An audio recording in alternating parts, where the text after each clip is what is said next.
আজি মই ইয়াত আহি পেলাই শুনামতে আমাৰ SDC ডাঙৰীয়াই এইবিলাক কৰিছে প্ৰায় 50টা দোকান ইয়াত ভাঙি পেলাইছে এই চাবলৈ গ'লে এইটো আপোনালোকে আমি অসমৰ ৰাইজে এতিয়া বুজি পাইছোঁ যে য'ত আমাৰ সংখ্যালঘুসকল আছে তাতে উচ্ছেদ চলি আছে তাৰ কাৰণ এইটো হ'ল 26 চনৰ তেওঁৰ যি নিৰ্বাচন হ'ব এই নিৰ্বাচন কেন্দ্ৰিক এই উচ্ছেদবোৰ কৰি আছে তেখেতে কিবা কৰি তেখেতে নিৰ্বাচনটো পাৰ কৰাৰ কাৰণে আজি সংখ্যালঘু এলেকাসমূহত তেওঁ উচ্ছেদ কৰি আছে এই অমানৱীয় কাণ্ডবোৰ তেখেতে কৰি আছে আপোনালোকে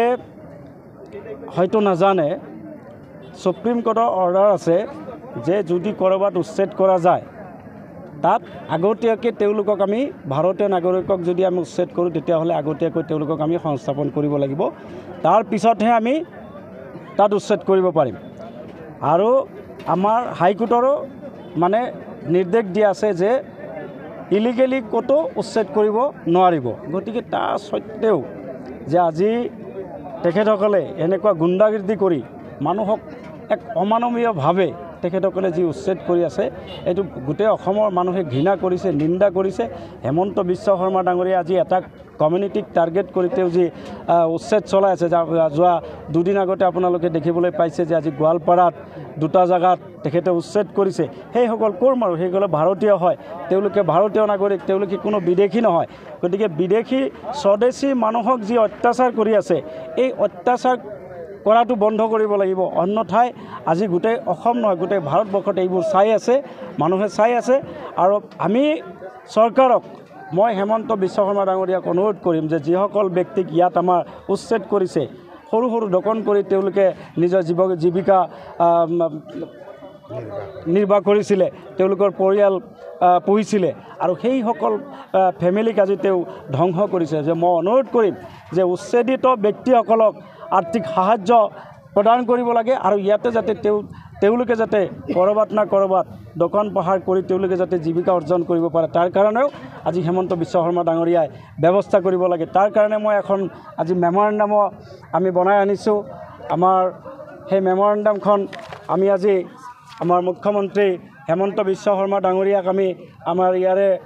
চাৰ্কুল অফিচাৰৰ জৰিয়তে আমি দিম গতিকে মই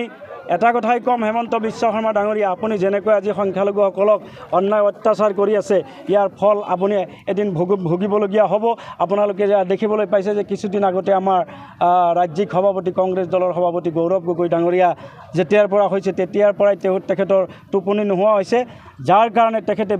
আবুল তাবুল যি টি কাম কৰি আছে যি টি কথা কৈ আছে আৰু এটাই তেওঁৰ উদ্দেশ্য যে হিন্দু মুছলমান কৰি আজি অসমখনত ভাগৰ ৰাজনীতি কৰি তেওঁ আকৌ 26 চনত তেওঁ আকৌ মুখ্যমন্ত্ৰী হ'ব বিচাৰিছে কিন্তু ইনশাআল্লাহ আল্লাহ তাৱাক্কাল কৰি কৈছে অসমৰ ৰাইজ ধৰ্ম নিৰপেক্ষ অসমৰ ৰাইজ কোনো হিংসা নিবিচাৰে অসমৰ ৰাইজে উন্নয়ন বিচাৰে আৰু অসমৰ ৰাইজে এবাৰ ধৰ্ম নিৰপেক্ষভাৱে সকলো জাতি জনগোষ্ঠীৰ উন্নয়নৰ কাৰণে অহা দিনত চাব আপোনালোকে হেমন্ত বিশ্ব শৰ্মা ডাঙৰীয়া গাদীচ্যুত হ'ব হেমন্ত বিশ্ব শৰ্মা ডাঙৰীয়া আৰু মুখ্যমন্ত্ৰী হ'ব নোৱাৰে অহা দিনত চাব আমাৰ গৌৰৱ গগৈ ডাঙৰীয়াই মুখ্যমন্ত্ৰী হ'ব অসমত আকৌ শান্তি ঘূৰি আহিব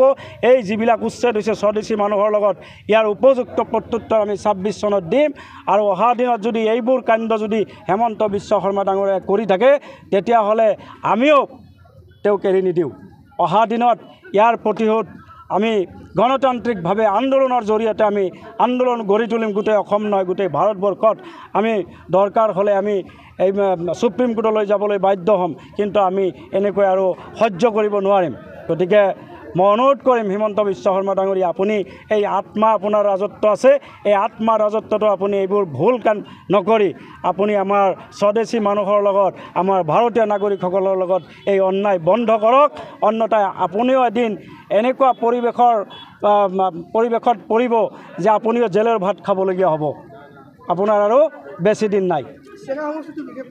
মানে গৰাখহনীয়া তেওঁলোকে দিছে কিন্তু বিগত সময়ত যেতিয়া আমাদেৰ বৰ্তমান কাৰ্যকাল শেষ হবাৰ মানে ক্ষেত্ৰত কোনো ধৰণৰ স্থায়ী সমাধান দেখা যায় না এই ক্ষেত্ৰত কিবা ক'ব নেকি চাওক আজি এই হেমন্ত বিশ্ব শৰ্মা ডাঙৰীয়াৰ যি চৰকাৰ, এই চৰকাৰে কোনো উন্নয়নৰ কথা নকয়। আজি ক'বলৈ গ'লে চেঙা সমষ্টি এনেকুৱা এটা সমষ্টি ক'বলৈ গ'লে গোটেই অসমৰ ভিতৰত যদি আটাইতকৈ দুখীয়া দৰিদ্ৰ আৰু দুখীয়া যদি মানে সমষ্টি আছে, তেতিয়াহ'লে আমাৰ চেঙা সমষ্টিৰ নাম ল'ব লাগিব। গোটেইটো চেঙা সমষ্টি আপোনালোকে যদি চাই বেকীৰ ব্ৰহ্মপুত্ৰৰ ইপাৰ আৰু সিপাৰ, গতিকে আটাইতকৈ অসুবিধা যদি আছে আমাৰ চেঙা সমষ্টিতে আছে। এই চেঙা সমষ্টিত গুৰুত্ব দিয়াটো খুবেই দৰকাৰ আছিলে। প্ৰথমতে মই চৰকাৰক দোষাৰোপ কৰিম। আৰু UDFৰ বিধায়কৰ কথা আপুনি সুধিছে, UDFৰ বিধায়কৰ কথা কি ক'ম? UDFৰ কোনো উন্নয়নৰ কাৰণে বিধায়ক হয় জানো? তেখেতসকলে এটা ইছ্যু লৈ আজি আৱেগিক কৰি তেওঁলোকে বিধায়ক হয়। তেওঁলোকে কোনো কামৰ কাৰণে, উন্নয়নৰ কাৰণে বিধায়ক হোৱা নাই। তেওঁলোকে অকল হেমন্ত বিশ্ব শৰ্মা ডাঙৰীয়াৰ তোষামোদকাৰী, হেমন্ত বিশ্ব শৰ্মা ডাঙৰীয়াৰ প্ৰশংসাৰ কাৰণে, বিজেপিৰ প্ৰশংসাৰ কৰাৰ কাৰণে, অমিত শ্বাহৰ প্ৰশংসাৰ কৰাৰ কাৰণে আৰু নৰেন্দ্ৰ মোদী ডাঙৰীয়াৰ প্ৰশংসা কৰাৰ কাৰণে UDF দলটো আছে। আৰু আমাৰ আজমল ডাঙৰীয়াই এই প্ৰশংসাবোৰেই কৰি থাকে। কেতিয়াবা কোনোবাক ভাই বুলি কয়, কেতিয়াবা আটাইতকৈ বিশ্বৰ ভিতৰত আটাইতকৈ মানে শক্তিশালী প্ৰধানমন্ত্ৰী বুলি কয়, ভাল প্ৰধানমন্ত্ৰী বুলি কয়। গতিকে এইবোৰে তেওঁলোকে কথা। UDFৰ কথা মই ক'বলৈ নাযাওঁ। তেওঁলোকে উন্নয়নৰ কথা চিন্তা নকৰে। আৰু ইয়াৰে যিজন বিধায়ক আছে, সেই বিধায়কজনেও এই সমষ্টিৰ উন্নয়নৰ কাৰণে তেওঁ বিধায়ক হোৱা নাই। 100% যদি বুলি কোৱা নাই, গভৰ্ণমেণ্ট অহাটো নিশ্চিত। মই আপোনালোকক আজি টাইম লিখি থাকক, মই কৈ থৈ দিলোঁ।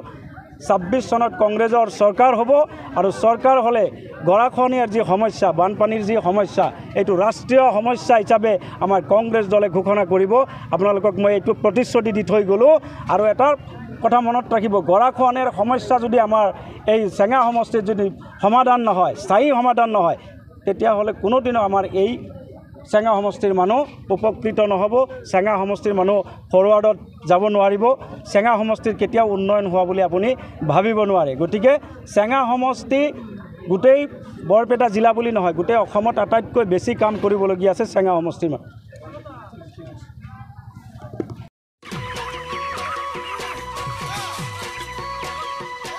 অতি কম দিনতেই একোটা এনেকুৱা হৈ যায়। মই যে বিয়মৰ দানা খুৱাওঁ, আপোনালোকেও বিয়মৰ দানা খুৱাওক আৰু কম দিনতেই অধিক মুনাফা লাভ কৰক।